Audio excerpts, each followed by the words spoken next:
তেল গরম হয়ে গেলে পটলগুলো দিয়ে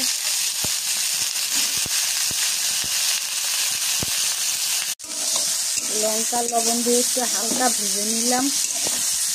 ভাজা হয়ে গেছে। ফোড়ন, লঙ্কা, শুকনো লঙ্কা,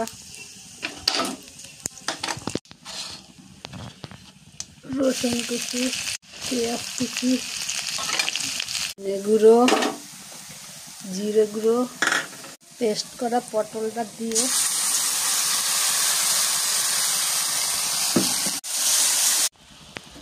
সামান্য লবণ, সামান্য হলুদ দিয়ে টেরে কষাবো।